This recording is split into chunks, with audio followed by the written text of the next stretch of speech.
Assalamualaikum warahmatullahi wabarakatuh. Innal hamdalillah nahmaduhu wa nasta'inuhu wa nastaghfiruh wa na'udzu billahi min syururi anfusina wa min sayyiati a'malina. Man yahdihillahu fala mudilla lahu wa man yudlil fala hadiyalah.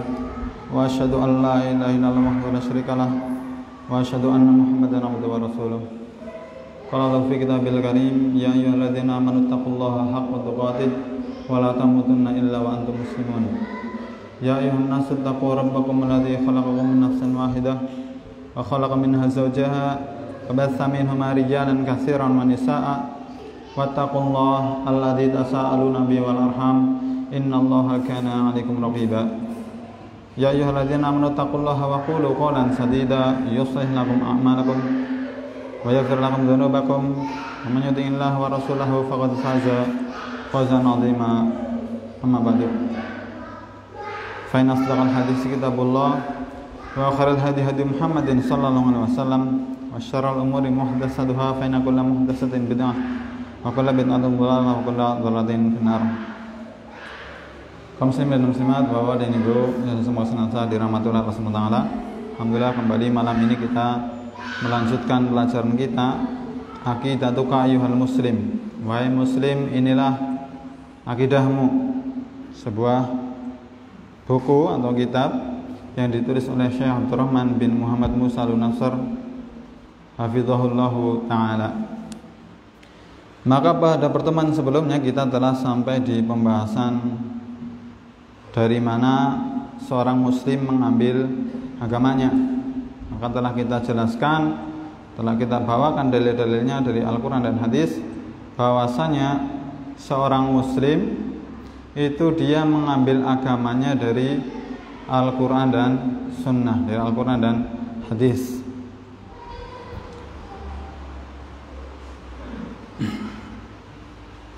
Di antaranya adalah Allah berfirman dalam surat An-Nisa ayat 59, "Fa in tanaza'tum fi syai'in farudduhu ila Allahi wa Rasul in kuntum tu'minuna billahi wal yawmil akhir." Apabila kalian berselisih tentang suatu perkara, maka kembalikanlah ia kepada Allah dan Rasulnya, kepada Allah, kepada Al-Quran, dan Rasulnya kepada Al-Hadis atau As-Sunnah. In kuntum tu'minuna billahi wal yawmil akhir.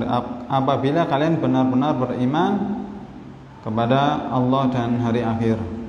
Jadi Allah SWT menyuruh kita ketika kita berselisih tentang suatu perkara, khususnya dalam perkara agama, ketika banyak penyimpangan, banyak pendapat, kita kembali kepada Al-Quran dan Sunnah. Kita kembali kepada Al-Quran dan Sunnah. Mana Al-Qurannya, mana hadisnya. Inilah kebenaran, yaitu sumber agama kita adalah Al-Quran dan Sunnah. Maka dari sinilah kita mengambil agama kita. Kita dalam beragama, dalam berkeyakinan, dalam beribadah, itu kita mengambil dari Al-Quran dan Sunnah. Adapun hal-hal yang diambil dari selain Al-Quran dan Sunnah, maka itu pasti keliru, pasti menyimpang, pasti tersesat. Syekh Abdul Razak bin Abdul Muhsin Al-Abbad hafizahullah ta'ala, beliau pernah menyampaikan ceramah di negeri kita dengan judul "Dari mana engkau mengambil akidahmu?" Ada di YouTube, bisa disimak, diterjemahkan oleh Ustaz Firan hafizahullah ta'ala. Maka di sana beliau menjelaskan banyak kaum muslimin itu mengambil agamanya bukan dari Al-Quran dan Sunnah, ya, atau selain mengambil dari Al-Quran dan Sunnah, mereka juga mengambil dari yang lainnya. Di antaranya ada yang mengambil agamanya dari akal. Pokoknya kalau selama itu sesuai dengan akalnya dia jadikan sebagai agama. Entah itu keyakinan ataupun ibadah dengan akal. Ya. Kalau kita mengikuti agama itu dengan akal, dengan akalnya siapa? Karena masing-masing akal orang itu berbeda-beda. Yang lainnya juga ada yang mengambil agamanya dengan perasaan. Pokoknya yang penting enak diamalkan gitu, enak dirasakan, ya sudah saya jalankan, saya yakini saya jalankan dengan perasaan. Ya, meskipun nggak ada dalilnya dari Al-Quran dan hadis, nggak ada tuntunannya dari Rasulullah SAW, diamalkan. Yang penting enak di perasaannya. Perasaannya ini kan baik, ini kan baik. Ya. Akhirnya diamalkan. Sekedar anggapan baik. Ya, tetapi nggak ada dalil dalam Al-Quran dan hadis. Yang lain juga ada yang mengambil agamanya dari mimpi-mimpi, dari mimpi-mimpi. Biasanya dari mimpinya orang yang dianggap soleh, mimpi sesuatu, mendapatkan amalan tertentu, kemudian diamalkan. Dari mana dapatnya? Dari mimpi. Dari mimpi. Yang lain juga ada yang mengambil agamanya dari debat. Dengan debat. Pokoknya siapa yang menang debat, ya kita ikuti dia. Ya, disebutkan bahwasanya Imam Malik pernah didatangi oleh seseorang yang mengajak dia untuk berdebat. Maka ditanya orang ini, kalau kamu menang debat gimana? Ya kamu ngikut saya, Terus kalau saya yang menang debat gimana? Ya berarti saya ngikut kamu. Lalu terus nanti kalau ada orang lain mendebat kita, dia menang, kita ikut siapa? Ya kita ikut dia. Maka orang yang seperti ini akan berubah-ubah dalam beragama. Yang dia ikuti perdebatan. Asal siapa yang menang debat ya ikuti. Maka tidak begitu kita dalam beragama. Kita beragama yang mengikuti Al-Quran dan hadis. Atau ada juga yang beragama dengan mengikuti kisah-kisah, hikayat-hikayat, atau kisah-kisah Israiliyat. Ada kisah sesuatu yang enggak jelas asal usulnya dia ikuti. Ada juga yang beragama dengan tajribah, dengan percobaan. Dicoba, oh ternyata begini. Akhirnya dia ikuti, jadikan dia sebagai agama. Akhirnya diyakini, akhirnya diamalkan. Ada juga orang yang menjadikan adat itu sebagai sumber dalam beragama, sehingga ketika bertentangan apa yang ada dalam Al-Quran dan hadis dengan adat yang ada di daerahnya, maka dia tinggalkan Al-Quran dan hadis dan dia mengambil adat. Kan di sini adatnya sudah begini, ya sudah kita ikuti saja.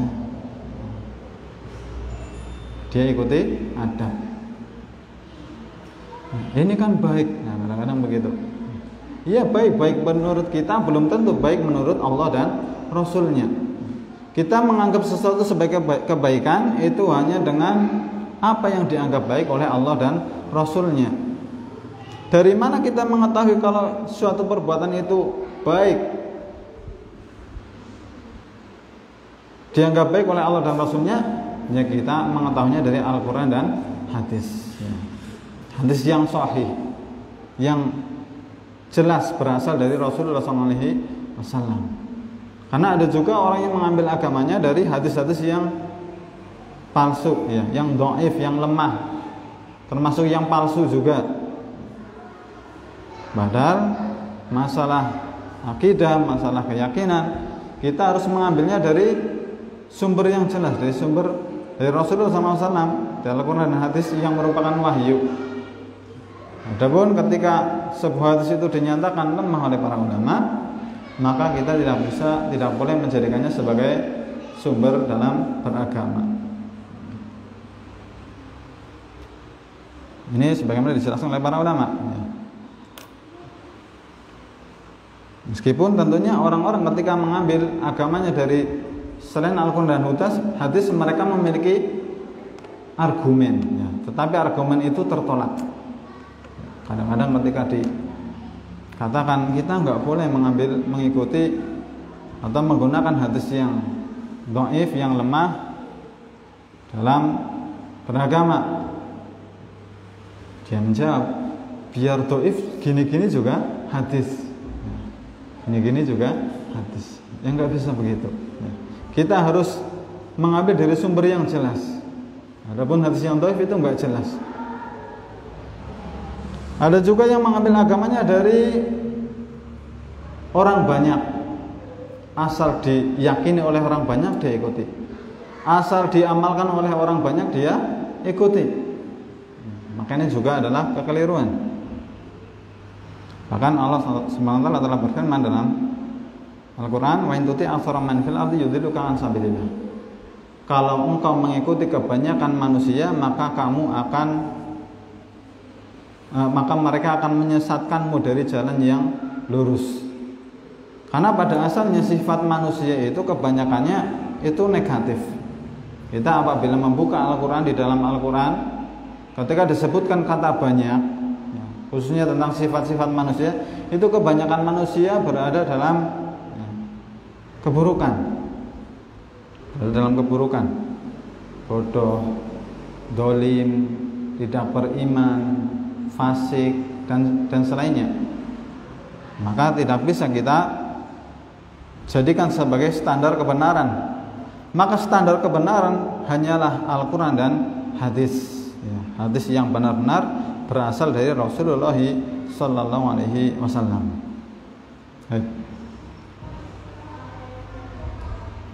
Maka oleh karena itulah setiap ulama yang lurus, mereka setiap membawakan sebuah keyakinan, menjelaskan sebuah keyakinan atau menjelaskan sebuah ibadah, mereka selalu menyampaikan dalilnya, selalu menyampaikan ini loh Al-Qur'annya, ini loh hadisnya, yang memerintahkan kita, yang menjelaskan kepada kita itu disuruh berkeyakinan seperti ini, kita itu disuruh beribadah seperti ini. Oleh karena itulah seorang muslim dia harus cerdas, dia harus tahu ini sumbernya apa sih? Ada enggak dalil dari Al-Quran dan hadis? Ada enggak tuntunannya dari Rasulullah SAW? Jadi jangan asal ikut-ikutan. Ya, karena ada juga orang-orang yang beragama hanya sekedar ikut-ikutan saja, enggak tahu ada dalilnya apa enggak. Pokoknya asal diamalkan sama tokohnya yang dia anggap adalah orang soleh atau orang berilmu, dia ikuti. Dan kalau disuruh juga ngikut saja. Pemahamannya begitu. Enggak usah banyak tanya, nanti kualat. Begitu. Enggak begitu. Yang benar kita itu ketika beragama itu yang jelas ya. Hidup ini cuma sekali. Dan hidup kita ini akan kita pertanggungjawabkan di hadapan Allah yang telah menciptakan kita, yang telah menghidupkan kita. Dan kita hidup ini memiliki tujuan. Tujuannya apa? Untuk beribadah. Maka ibadah kita harus benar-benar sesuai dengan apa yang diinginkan oleh Allah yang menciptakan kita. Jadi jangan asal-asalan saja ketika kita beribadah. Seorang muslim harus memiliki prinsip yang benar. Makanya seorang muslim harus menuntut ilmu agama. Karena apabila kita berjalan tanpa memiliki ilmu, kita akan bingung. Akhirnya menganggap semuanya sudah semuanya benar lah. Pada apik kayak ya. Yang ini apik, yang ini juga apik, sama-sama bagusnya, sudah ikuti saja. Padahal Nabi kita yang mulia Rasulullah SAW telah mengabarkan dalam hadis yang diriwayatkan oleh Imam Abu Dawud, ya, dan Ibnu Majah, dan ini adalah hadis yang sahih kata beliau di sini, yaitu hadis dari Al-Irbad bin Sariyah radhiyallahu anhu, bahwasanya Nabi SAW beliau telah bersabda, usikum bitaqwallahi was-sam'i wat ta'ah. Aku mewasiatkan kalian untuk bertakwa kepada Allah dan untuk selalu mendengar dan taat kepada penguasa. Wa in abdan habasyian, meskipun penguasa itu adalah seorang budak dari Habasyah. Seorang budak dari Habasyah tetap harus ditaati ketika dia itu sebagai penguasa. Jadi Nabi SAW mewasiatkan kita untuk bertakwa. Nah, kita agar bisa bertakwa dengan ketakwaan yang benar, kita juga harus tahu makna takwa itu apa. Takwa itu menjalankan perintah Allah dan menjalankan perintah Allah dan menjauhi larangan Allah. Melaksanakan perintah Allah dan Rasulnya dan menjauhi larangan Allah dan Rasulnya. Secara sederhana begitu makna takwa. Nah, kita nggak bisa mengetahui mana yang merupakan perintah Allah, mana yang merupakan larangan Allah, kecuali dengan kita itu menuntut ilmu agama. Jadi Nabi SAW menyuruh kita untuk bertakwa dan juga untuk mendengar dan taat. Fa innahu man ya'ish minkum ba'di fasayara ikhtilafan katsiran. Kemudian beliau mengabarkan kepada kita, sesungguhnya siapa yang hidup setelahku nanti di antara kalian, dia nanti akan melihat perselisihan yang banyak.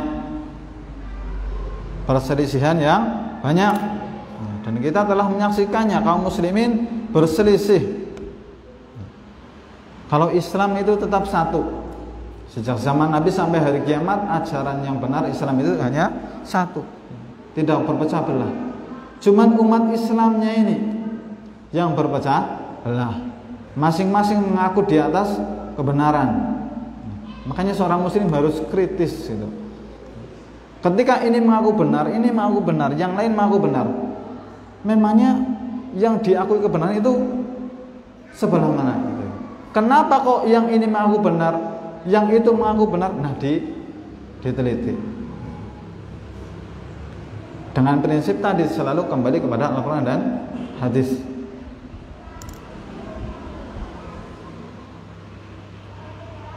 Jadi siapa yang hidup setelahku nanti dia akan melihat perpecahan yang banyak. Fa'alaikum bisunnati, maka wajib bagi kalian untuk berpegang teguh dengan sunnahku, dengan ajaranku. Kita disuruh untuk berpegang teguh dengan ajarannya Nabi. Bukan hanya itu saja, tetapi beliau juga bersabda, wa sunnatil khulafa'il mahdiyyin ar-rasyidin, dan juga berpegang teguh dengan ajarannya khalifah yang mendapat petunjuk, khalifah yang mendapat petunjuk setelahku, yaitu para ulama menjelaskan khulafah rasyidin mereka adalah Abu Bakar, Umar, Utsman dan Ali. Khulafah rasyidin, khalifah pengganti Nabi, pemimpin pengganti Nabi setelah beliau wafat. Beliau menyuruh kita untuk berpegang teguh dengan ajarannya mereka, dengan tentunya mereka ketika menjelaskan sesuatu, mengajarkan sesuatu itu bukan dari diri mereka sendiri, tetapi dengan apa yang sesuai dengan tuntunan Rasulullah SAW. Maka di sini para ulama menjelaskan hendaknya kita untuk berpegang teguh dengan Al-Quran dan hadis Nabi dengan pemahamannya para sahabat Nabi radhiyallahu anhum, yang mana tokoh utamanya adalah Abu Bakar, Umar, Utsman dan Ali radhiyallahu anhum ajma'in. Kemudian beliau mengatakan, tamassaku biha wa 'addu 'alaiha binawajid. Pegang eratlah ia dan gigitlah ia dengan gigi geraham. Nabi SAW menyuruh kita untuk berpegang teguh dengan Al-Quran dan hadis, dengan ajaran beliau.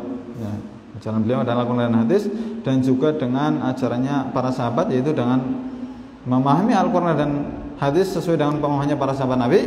Peganglah ia erat-erat dan gigitlah ia dengan gigi geraham. Gigi geraham itu yang mana, Bapak Ibu? Yang dalam ya. Maksudnya apa? Maksudnya jadi pegang erat-erat, jangan sampai lepas. Kita kalau menggigit sesuatu, misalnya tali, disuruh gigit tali, digigit sama gigi yang depan sama gigi yang belakang. Antara gigi yang depan dengan gigi yang belakang, lebih kuat yang mana ketika kita menggigit? Pakai gigi yang depan apa gigi yang belakang?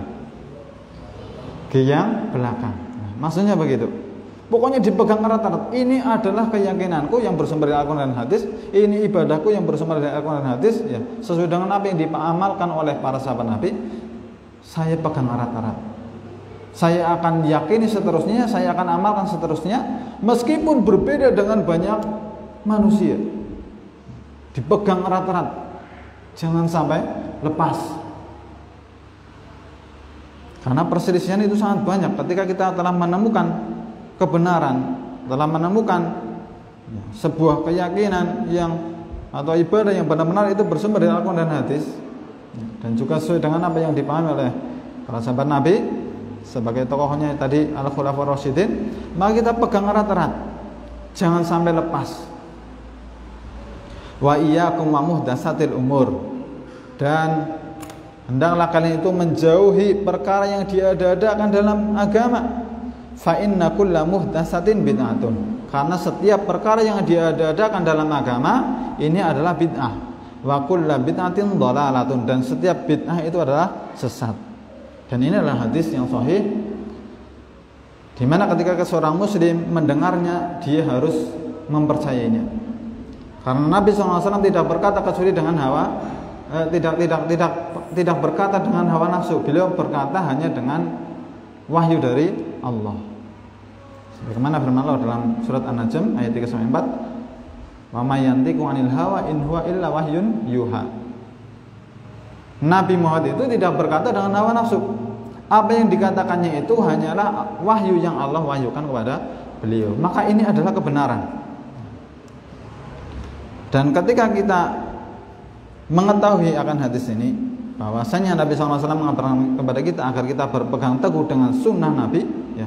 Dan kita juga disuruh untuk menjauhi perbuatan yang diada-adakan dalam agama Islam, yaitu yang enggak ada tuntunannya dari Rasulullah SAW.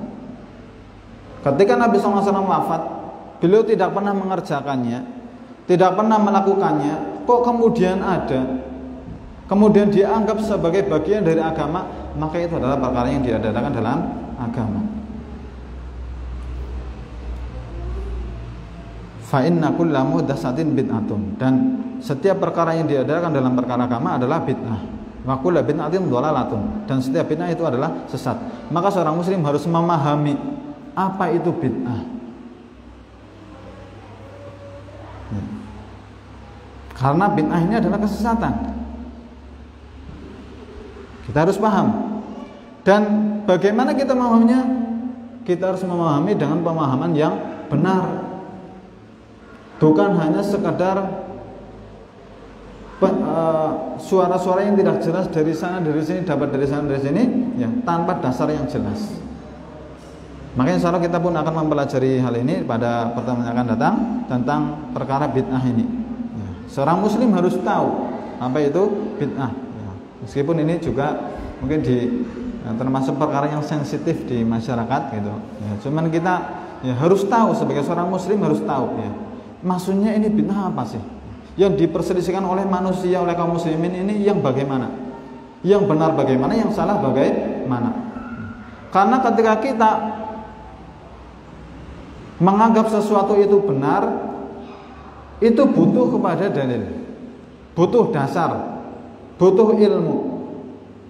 Demikian pula ketika kita menganggap sesuatu ini salah, kita juga harus mengatakannya dengan ilmu, bukan hanya sekadar ikut-ikutan, sehingga objektif, ilmiah gitu. Kita menyalahkan kita punya dasar, kita membenarkan juga kita punya dasar. Jadi jangan asal ngomong, istilahnya, jangan asal berbicara, ya, karena ini tidak sesuai dengan perasaan kita, tidak sesuai dengan apa yang ada di masyarakat kita, serta merta kita mengatakan, oh ini salah, ini keliru, ini menyimpang, hanya karena tidak sesuai dengan apa yang ada di tengah-tengah masyarakat kita. Tetapi bukan begitu. Seorang muslim ketika mengatakan ini salah, ini benar, dia harus punya dasar. Salahnya di mana? Kenapa salah? Begitu.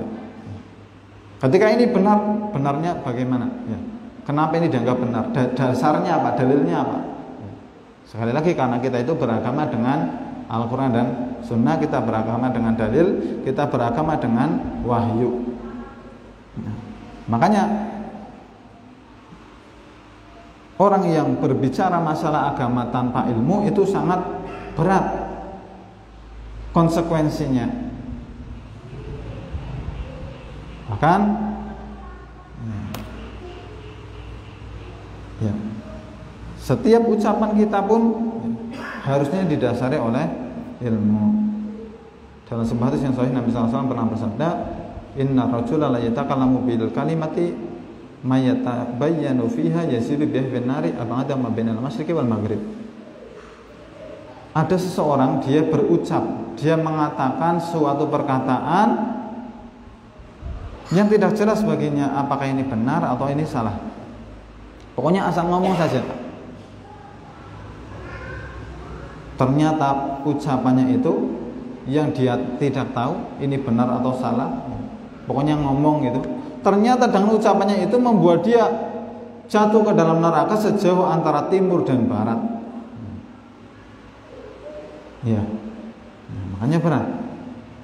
Ketika berbicara masalah agama kita harus dengan ilmu, bukan hanya bermodalkan semangat, bukan pula dengan hawa nafsu, tetapi harus didasari oleh ilmu, oleh dalil. Dan Nabi SAW juga telah bersabda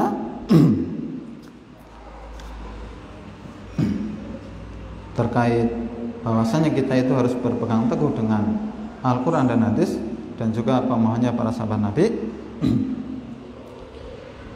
yaitu dalam sebuah hadis yang diriwayatkan oleh At-Tirmidzi dan hadisnya hasan. Jadi hadis itu ada yang sahih, ada yang hasan, ada yang dhaif. Ya, kalau hasan masih diterima, ya, cuma kedudukannya di bawah hadis sahih. Nabi SAW pernah bersabda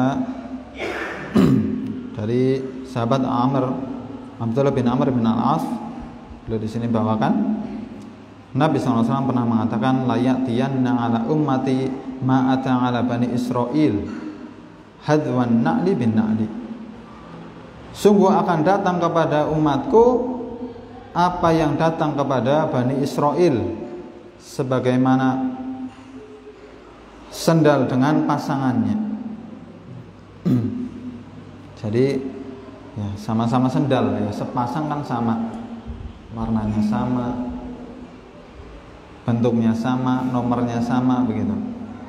Hatta in kana minhum min man ata ummahu alaniyatan lakana fi ummati man yasna'u dzalik.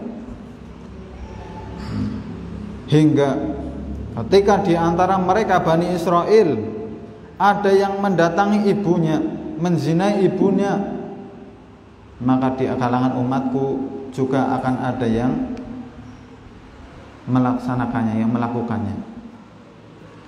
Wa inna Bani Israel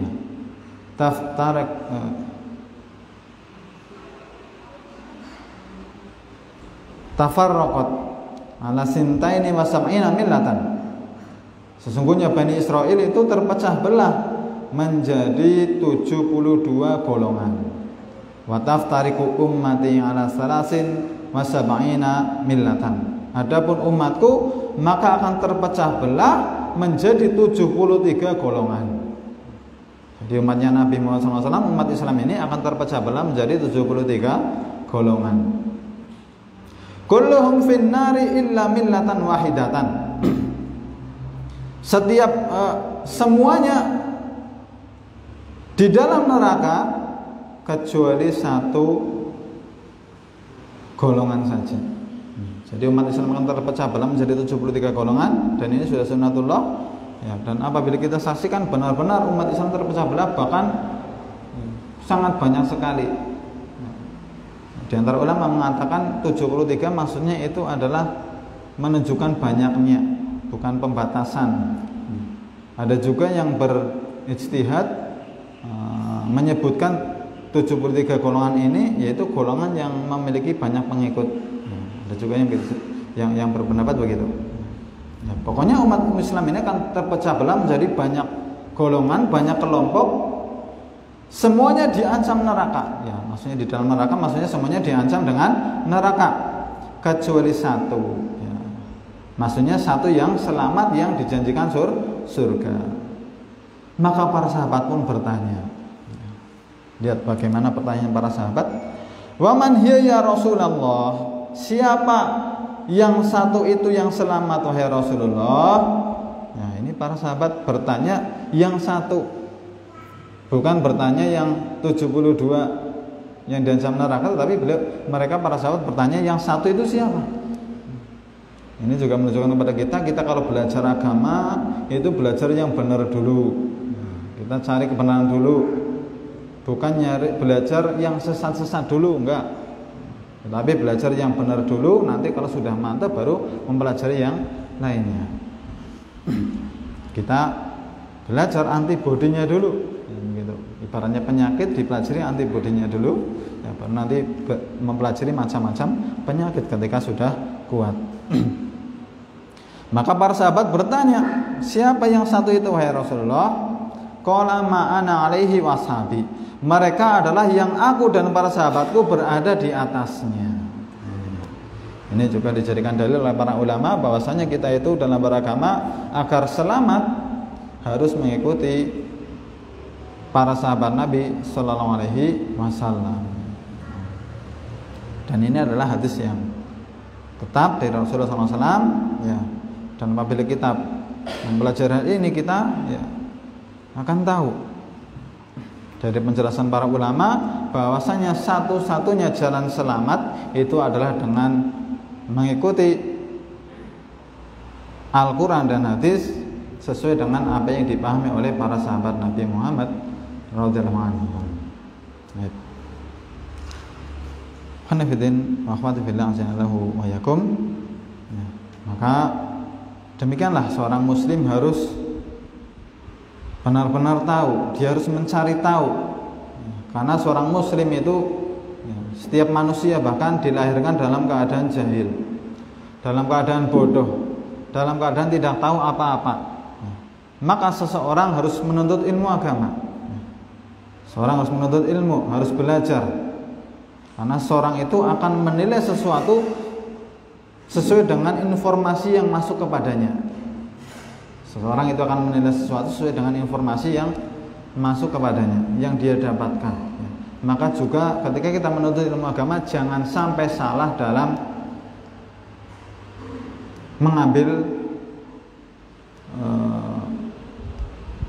sumber ilmu. Artinya mengambil penjelas bagi kita, yaitu mengambil guru. Kita kalau belajar agama, kalau ngaji itu ya enggak sembarangan, enggak asal ngaji gitu ya. Enggak asal ngaji, enggak asal ambil ya. Tetapi harus ya, mengikuti tuntunan Nabi SAW di sini bahwasannya kita itu harus beragama dengan mengikuti para sahabat Nabi ya, maka kita ikuti ya, para guru, para ulama ya, para penceramah yang dia itu benar-benar mengikuti para sahabat Nabi dalam dia beragama ya, sehingga kita benar-benar ya, mengikuti jalan yang lurus gitu ya. Qanifidina sallallahu alaihi wasallam. Adapun diantara dalilnya pula mengapa kita harus mengikuti Al-Quran dan hadis ya, karena kalau kita mengikuti Al-Quran dan hadis saja ya, masih belum cukup. Harus dipahami dengan pemahamannya para sahabat Nabi ya, karena para sahabat Nabi mereka ya memiliki keutamaan yang besar, mereka dipuji oleh Allah ya, beberapa ayat Allah firmankan tentang mereka radhiyallahu anhum wa radu an. Allah ridho kepada mereka dan mereka pun ridho kepada Allah, dan mereka itu benar-benar berada di atas jalan yang lurus ya, maka kita ikuti mereka ya, sebagaimana kita jelaskan pada pertemuan yang lalu ya, karena enggak ada yang berani mengatakan para sahabat sesat ya, kecuali orang-orang Syiah mungkin ya. Ya, para sahabat berada di atas jalan yang lurus. Kita kalau ingin selamat, ingin masuk surga sebagaimana para sahabat, ya kita ikuti mereka. Kita ikuti akidah mereka, kita ikuti ibadah mereka, kita ikuti akhlak mereka, ya, kita ikuti. Dan ini dia Abdullah bin Mas'ud radhiyallahu anhu, beliau pernah mengatakan, ya, dalam riwayat Imam Ahmad, dan riwayat ini disahihkan oleh Syekh Ahmad Syakir, beliau, apa yang beliau katakan ketika merekomendasi para sahabat, innallaha yanzuru fi qulubil ibad, sesungguhnya Allah itu melihat kepada hati-hati para hambanya, fawajada qalba Muhammadin sallallahu alaihi wasallam khaira qulubil ibad, maka Allah pun melihat, Allah mendapati bahwasanya hatinya Nabi Muhammad itu adalah sebaik-baik hati dari para hamba-hambanya. Fastafahu li nafsihi, maka Allah pun memilih Nabi Muhammad untuk dirinya. Fabta'athahu bi risalatihi, maka Allah pun mengutus beliau dengan menyampaikan risalahnya, untuk menyampaikan risalahnya. Tsumma nadhara fi qulubil ibad, jadi Nabi SAW adalah hamba pilihan Allah. Di antara sekian banyak manusia, Allah pilih Nabi Muhammad sebagai Nabi, sebagai Rasul, karena beliau adalah orang yang paling baik hatinya. Kemudian beliau mengatakan, Abdullah bin Mas'ud radhiyallahu anhu, tsumma nadhara fi qulubil ibad ba'da qalbi Muhammadin, kemudian Allah melihat kepada hati-hati para hambanya setelah hatinya Nabi Muhammad, fawajada quluba ashabihi khaira qulubil ibad, maka Allah pun mendapati bahwasanya hatinya para sahabat adalah sebaik-baik hati manusia. Faja'alahum wuzara'a nabiyhi, maka Allah pun menjadikan para sahabat itu sebagai pembantu-pembantu bagi nabinya. Yuqatiluna ala dinihi, mereka berperang untuk membela agamanya. Famara'al muslimuna hasanan fahuwa indallahi hasan, maka apa yang dilihat oleh para sahabat sebagai kebaikan, maka itu di sisi Allah adalah baik. Wa ma ra'au sayyi'an fahuwa indallahi sayyi, dan apa yang dilihat oleh para sahabat sebagai keburukan, maka itu di sisi Allah adalah keburukan. Kemudian beliau juga mengatakan dalam riwayat yang lain oleh Imam Al-Qurtubi, disebutkan dalam kitab tafsirnya, Abdullah bin Mas'ud mengatakan, man kana minkum mutasiyan falitasa bi ashabi Rasulillah SAW, siapa di antara kalian yang ingin menjadikan seseorang sebagai keteladanan, sebagai teladan, maka jadikanlah para sahabat Rasulullah sebagai teladan. Kenapa? Fa innahum kanu abarru hadhil ummati quluban, karena sesungguhnya mereka itu adalah orang-orang yang paling baik hatinya, wa a'maquha ilman, dan orang yang paling dalam ilmunya, wa aqalluha takallufan, dan paling sedikit membebani diri, wa aqwamuha hadiyan, dan paling lurus petunjuknya, wa ahsanuha halan, dan paling baik keadaannya. Ikhtarahumullahu li suhbati Nabi sallallahu alaihi wasallam, Allah memilih mereka untuk menemani nabinya sallallahu alaihi wasallam, wa iqamati dinihi, dan untuk menegakkan agamanya. Fa'rifu lahum fadlahum, maka ketahuilah keutamaan mereka. Wattabi'uhum fi atharihim, dan ikutilah jejak mereka. Fa innahum kanu 'alal hudal mustaqim, sesungguhnya mereka itu benar-benar di atas jalan yang lurus. Ya, ini adalah rekomendasi dari sahabat yang mulia Abdullah bin Mas'ud radhiyallahu anhu, agar kita itu benar-benar mengikuti para sahabat Rasulullah SAW dalam kita beragama. Kita jadikan mereka sebagai teladan, ya, sebagai teladan.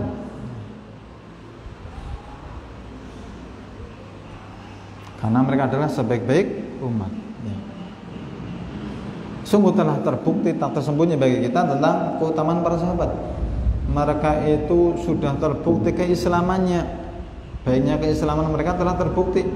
Bagaimana pengamalannya terhadap agama Islam, bagaimana ibadah mereka, ya, baiknya ibadah mereka sudah kita ketahui, ya, benar-benar mereka sangat bersemangat dalam mengamalkan kebaikan.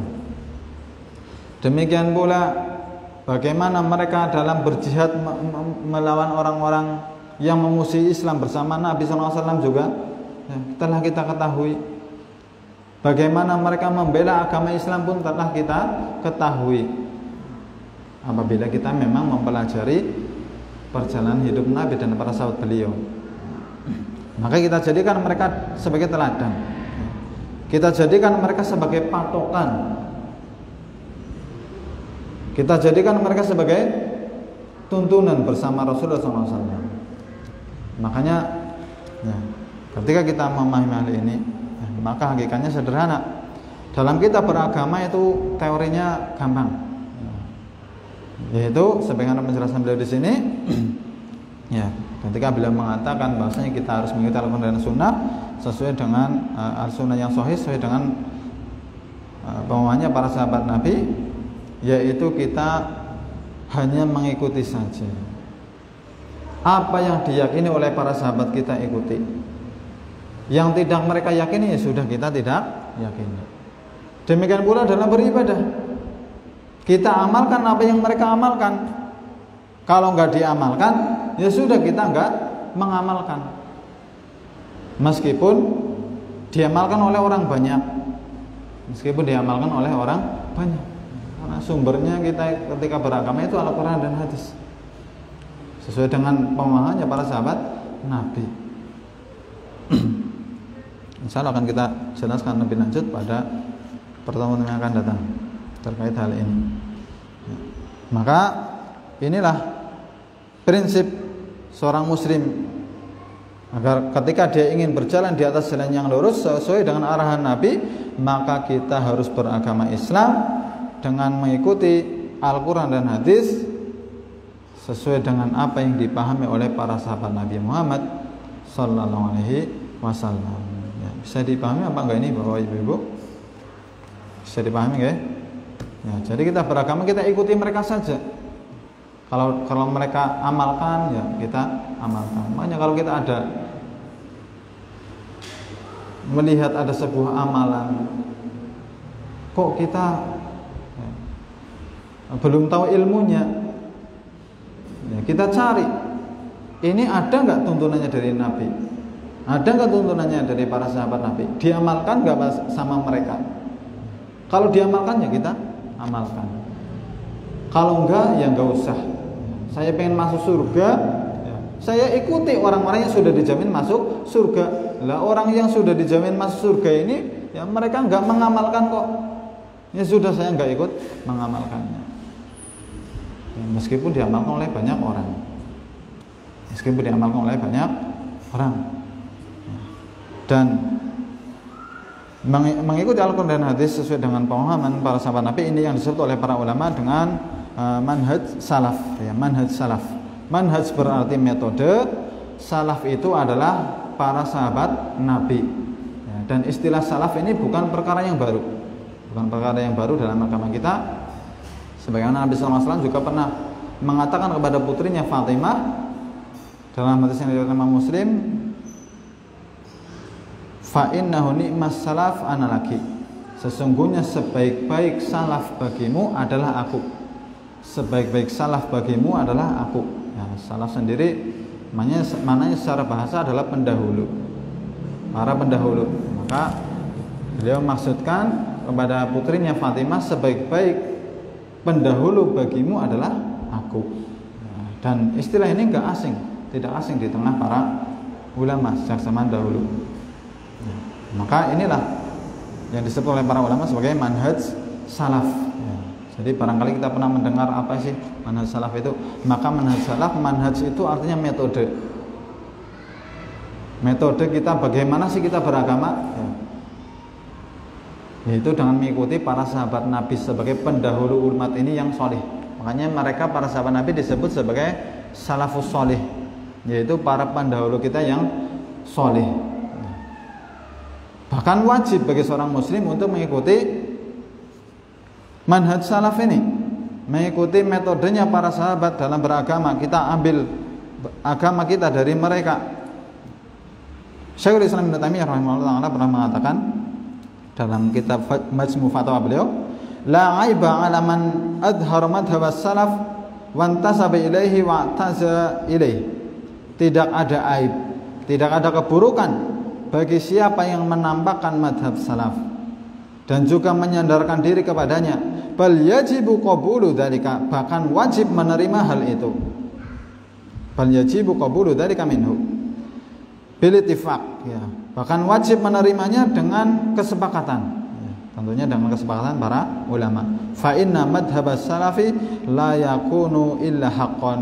Ya, sesungguhnya madhab salaf itu tidak ada padanya kecuali adalah kebenaran. Madhab salaf ini tidak ada padanya kecuali adalah kebenaran. Demikian pula Imam Al-Auza'i rahimahullah taala, salah seorang imam besar di zamannya, disebutkan dalam Syarah Ushul I'tiqad Ahlussunnah wal Jamaah oleh Imam Al-Alikai, beliau mengatakan isbir nafsaka 'ala sunnah.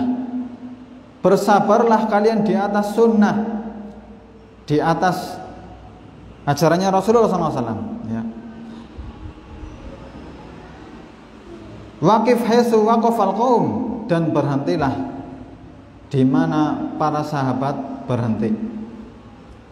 Artinya kalau para sahabat tidak mengamalkannya, ya kita tidak amalkan. Kita berhenti sebagaimana mereka berhenti padanya. Waqul bima qalu, dan ucapkanlah atau berkatalah sebagaimana yang mereka ucapkan. Waqufa bima kufu, dan tahanlah sebagaimana mereka tahan, atau pada apa yang mereka tahan. Bima kufu anhu wasluk sabila salafika sholih, dan tempuhlah jalannya para pendahulumu yang sholih. Tempuhlah para pendahulumu yang soleh. Wasluk sabila salafika soleh. Fa innahu yasauka ma wasi'ahum, karena hal itu benar-benar telah leluasa bagimu sebagaimana leluasa bagi mereka. Ya, itu cukup bagimu sebagaimana itu cukup bagi mereka. Ya, jadi beliau mengatakan kepada kita agar kita itu menempuh jalurnya para sahabat Nabi SAW, di mana mereka disebut sebagai salaf. Maka manhaj salaf adalah cara beragama. Ya, jadi manhaj salaf bukan kelompok sebagaimana kelompok-kelompok yang ada, tetapi manhaj salaf adalah metode. Jadi ketika seseorang muslim dia beragama mengikuti Al-Quran dan hadis dengan sesuai apa yang dipahami oleh para sahabat Nabi, maka dia disebut sebagai orang yang mengikuti manhaj salaf ketika dia itu berpegang teguh dengannya. Dan orang yang mengikuti manhaj salaf disebut dengan istilah salafi, yaitu orang yang menisbatkan, menyadarkan dirinya kepada para sahabat, disebut salafi. Adapun dakwahnya disebut dakwah salafiyah. Ya, seorang muslim harus tahu. Ya, sekali lagi seorang muslim harus tahu, dan ini adalah kewajiban untuk kita beragama mengikuti pemahamannya para sahabat Nabi. Ya. Jadi bukan mengikuti pemahamannya kelompok tertentu, bukan mengikuti pemahamannya tokoh-tokoh tertentu yang dianggap itu pasti benar. Kalau ikut kelompok ini pasti benar, ikut kelompok itu pasti benar, padahal menyelisih jalannya para sahabat Nabi. Maka inilah jalan yang lurus yang dijelaskan oleh para ulama, di mana istilah manhaj salaf ini, istilah salaf ini tidak asing di tengah-tengah para ulama sejak zaman dahulu. Ya, bahkan Nabi SAW pun pernah mengatakannya. Bahkan ini istilah salafi ini adalah istilah lain untuk istilah Ahlus Sunnah wal Jamaah. Syekh Salim bin Intan Hilali beliau menulis kitab Limadha Ikhtatur Manhaj Salaf. Kenapa saya memilih manhaj salaf? Beliau dijelaskan di sana, ya, dan juga ulama-ulama lain banyak menulis tentang manhaj salaf. Hendaknya kita mengetahuinya, kita membacanya tentang makna-makna dari Ahlus Sunnah wal Jamaah, nama-nama lain dari Ahlus Sunnah wal Jamaah. Disebut Ahlus Sunnah wal Jamaah karena mereka berpegang teguh dengan as-sunnah, berpegang teguh dengan ajarannya Nabi, sesuai dengan wasiat Nabi tadi untuk berpegang teguh, pegang erat-erat dengan gigi geraham. Ahlus Sunnah berpegang teguh dengan sunnahnya Nabi, ajarannya Nabi. Wal Jamaah yaitu mereka mengikuti jamaahnya para sahabat, mengikuti jamaahnya para sahabat.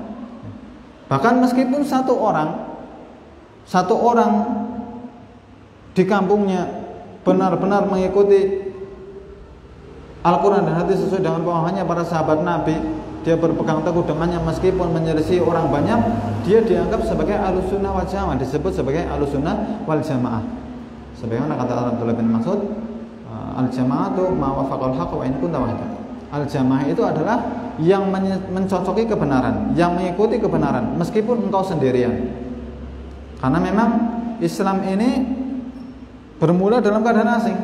dan akan kembali asing. Sebagaimana Nabi sallallahu alaihi wasallam dalam sebuah riwayat yang sahih, "Badal Islamu ghariban wa sayaudu ghariban kama bada." Islam ini bermula dalam keadaan asing dan akan kembali menjadi asing sebagaimana pada asal mulanya. Ya, karena kita semakin jauh dari Nabi, semakin banyak orang-orang merubah-rubah, menambah-nambahi ajaran Islam. Ada yang menambahi, ada yang mengurangi. Akhirnya Islam yang asli, Islam yang diamalkan oleh para sahabat itu dianggap aneh.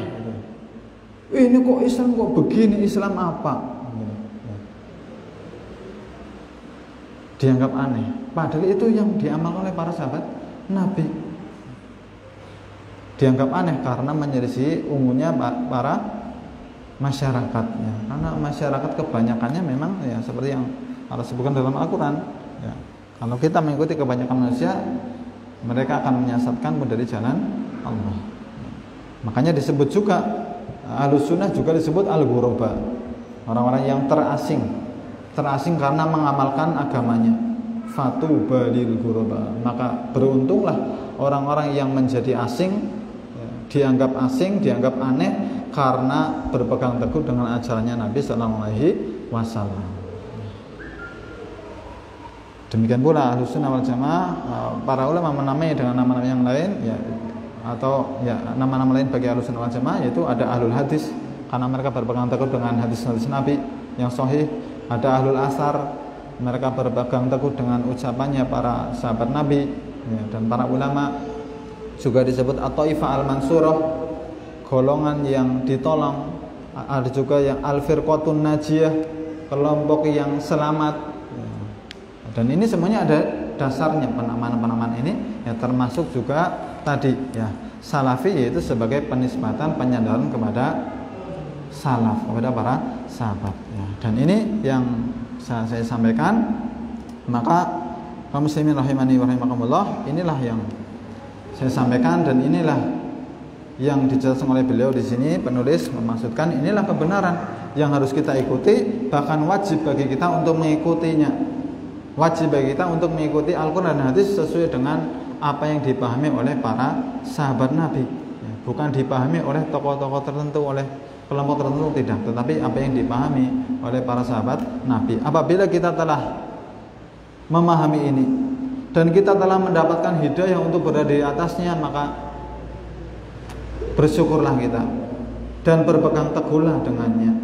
Mintalah keistiqomahan kepada Allah Subhanahu wa taala hingga akhir hayat kita. Dan apabila kita belum mendapatkan hidayah untuk benar-benar memahami kebenaran, ketika kita masih ragu untuk mengikuti jalan ini, maka mohonlah dengan jujur, dengan tulus kepada Allah. Mintalah hidayah kepadanya agar dilapangkan hati kita untuk menerima kebenaran.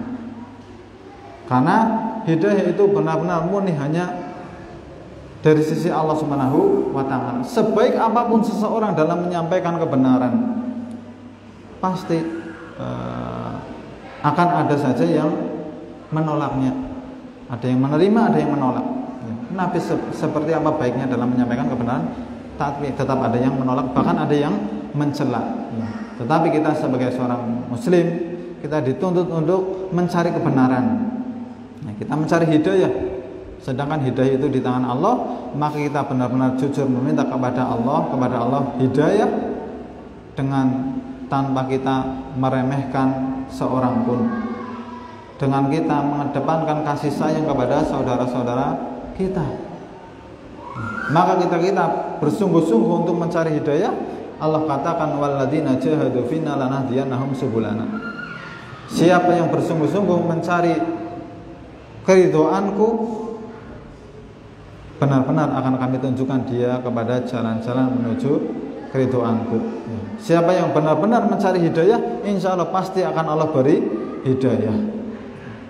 Ketika dia jujur dalam mencari hidayah, maka insya Allah pasti akan Allah berikan hidayah. Kalau seandainya dia itu meninggal dunia, dia belum menemukan jalan yang benar, dia sudah berusaha, dia bisa beralasan di sisi Allah nanti, ya Allah saya sudah mencari hidayah, saya belum menemukannya, tetapi kemudian sudah wafat terlebih dahulu. Maka kita terus meminta kepada Allah hidayah, ya. Dan ketika kita telah mendapatkan hidayah juga kita terus meminta hidayah, karena hidayah itu ya, butuh untuk terus diminta agar kita kokoh, kita istiqomah di atasnya hingga akhir hayat kita. Dan inilah yang kita harapkan, kita meninggal di atas jalan yang benar. Semoga Allah SWT memberikan hidayah kepada kita dan kepada kaum muslimin untuk menempuh jalan yang lurus, berada di atas jalannya Rasulullah SAW dan para sahabatnya, dimudahkan untuk mengamalkannya dan kita diwafaqkan di atasnya sebagaimana para sahabat berada di atasnya. Allahumma amin. Wassalamualaikum warahmatullahi wabarakatuh. Kita berdoa doa kafaratul majelis. Subhanakallahumma wa bihamdika asyhadu an la ilaha illa anta astaghfiruka wa atubu ilaik. Wassalamualaikum warahmatullahi wabarakatuh.